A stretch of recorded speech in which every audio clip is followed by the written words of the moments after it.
Hai Sobat Daring, kami dari kelompok 2 mata kuliah Manajemen Data kelas 4B.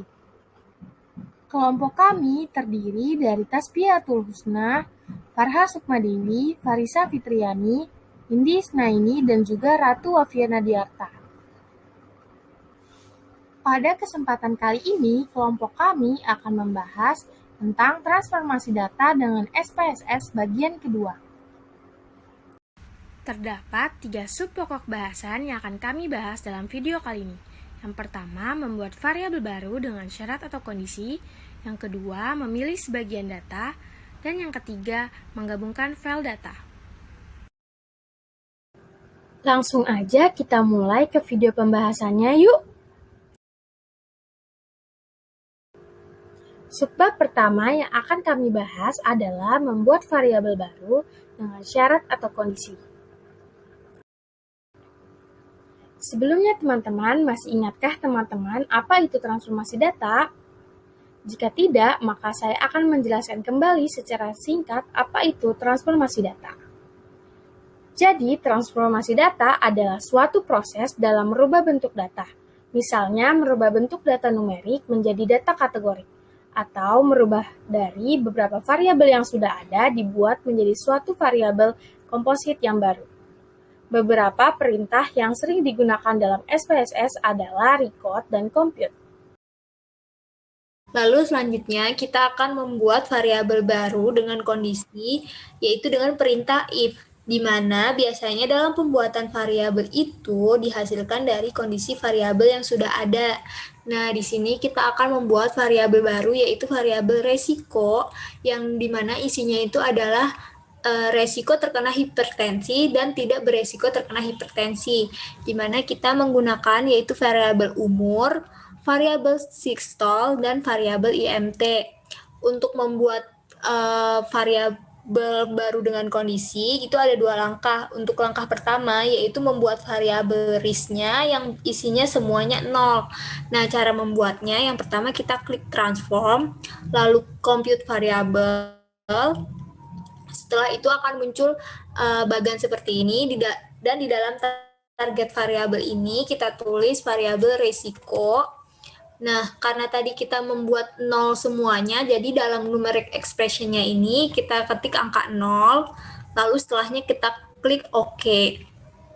Maka selanjutnya akan muncul seperti ini, dan akan muncul variabel baru, yaitu variabel resiko. Untuk lebih memperindah, jadi desimalnya kita kurangin menjadi 0 di sini. Lalu jadilah seperti ini. Jadi kemudian setelah melakukan langkah pertama, kemudian kita akan membuat kondisi resiko terkena hipertensi dengan kode 1 untuk responden dengan umur lebih dari 60 dan tekanan sistol lebih dari 140 serta IMT-nya lebih dari 22. Kemudian kita klik menu transform, kemudian compute. Setelah itu kita pada target variabelnya kita tetap biarkan bernama risiko, tetapi pada numeric expression-nya kita ganti dengan angka 1. Setelah itu klik tombol if, sesaat kemudian akan muncul tombol ini, kita pilih include if case certain condition. Setelah itu, kita kan tadi udah disebutkan bahwa kita akan mencari orang yang beresiko terkena hipertensi dengan umurnya lebih dari 60. Maka kita tulis pada kolom ini, umurnya lebih dari 60. Tekanan sistolnya lebih dari 140.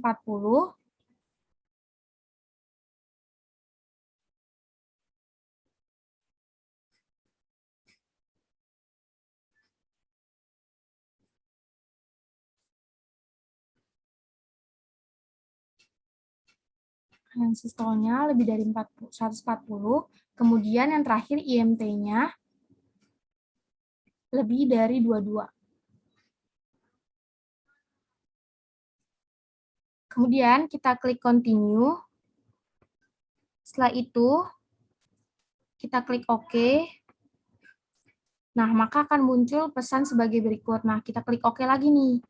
Maka terbentuklah variabel RIX nih, di mana pada kolom tersebut isinya ada 0 dan angka 1, di mana 0 ini merupakan tidak beresiko dan satunya ini beresiko hipertensi. Nah, kalau kita mau lebih lanjut nih mengetahui 0 dan satunya itu apa, kita ke variabel view, kita ganti di value-nya. 0-nya tadi apa? Tidak beresiko. Dan satunya beresiko. Kita add.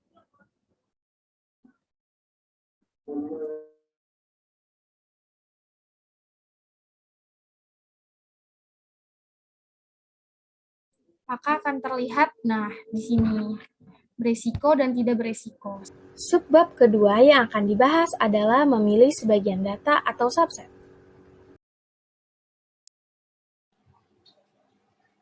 Nah, yang selanjutnya kita akan memilih data subset. Nah, yang pertama kita akan klik ini, data. Lalu kita klik select case. Selanjutnya kita klik if condition is satisfied. Nah, lalu kita klik if.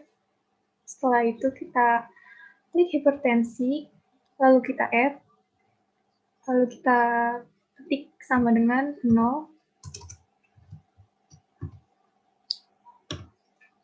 Lalu klik continue.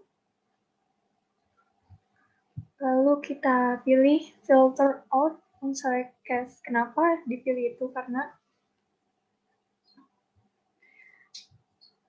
artinya kita memfilter mana data yang akan dibuang tapi dicoret.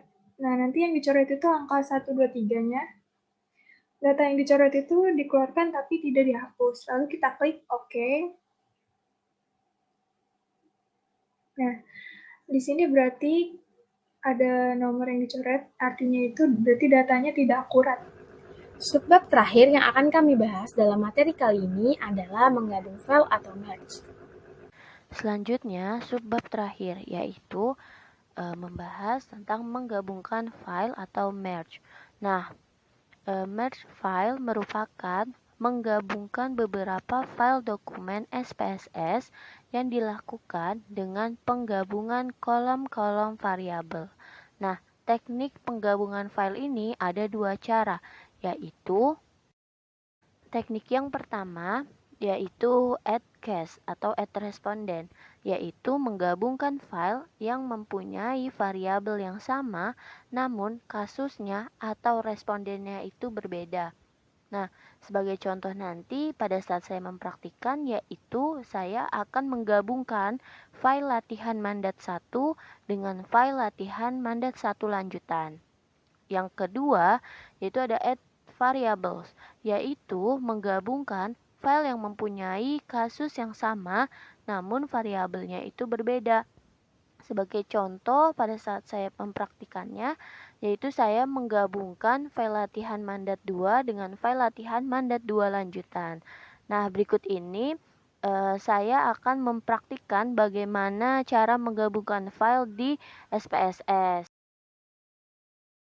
Baik, selanjutnya kita akan mempraktikkan bagaimana cara menggabungkan file di SPSS. Nah, sebelumnya kita harus mempunyai dua file terlebih dahulu yang mana untuk digabungkan.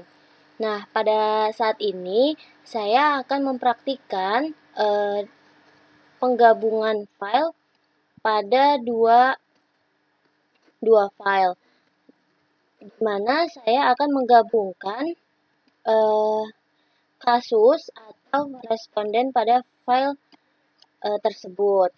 Nah, langkah pertama kita sudah membuka file pertama kita, yang mana file pertama saya saat ini datanya itu berisi nomor case 1 sampai 10, sedangkan file yang kedua itu datanya berisi nomor case atau nomor responden 11 sampai dengan 16. Nah, yang mana nanti akan digabungkan menjadi case-nya itu menjadi 16. Nah, setelah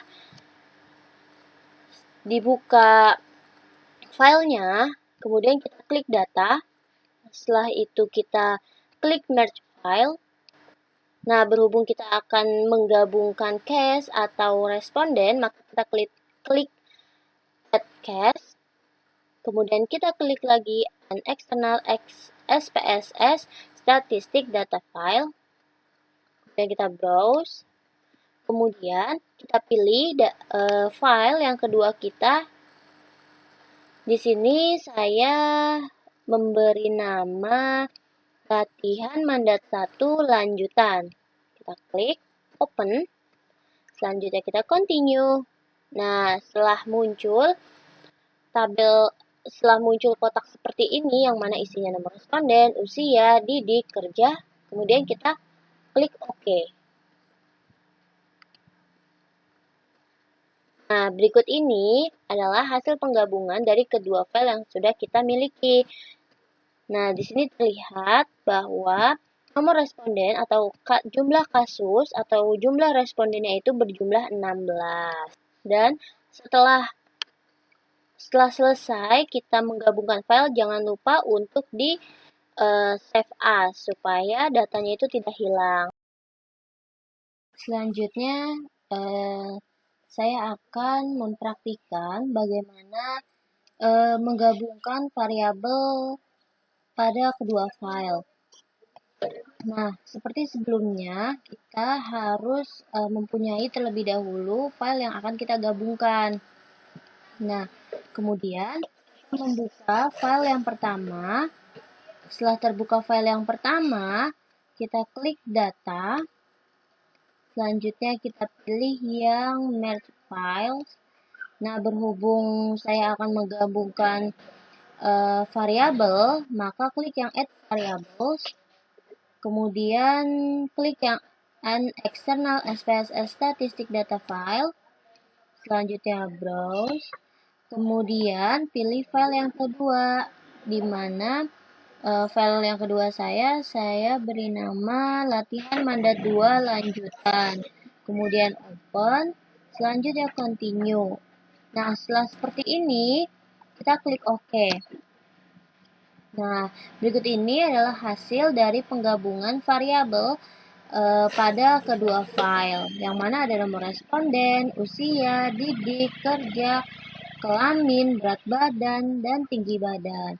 Nah, setelah selesai digabungkan, jangan lupa untuk di save as supaya data yang telah kita gabungkan itu tidak hilang.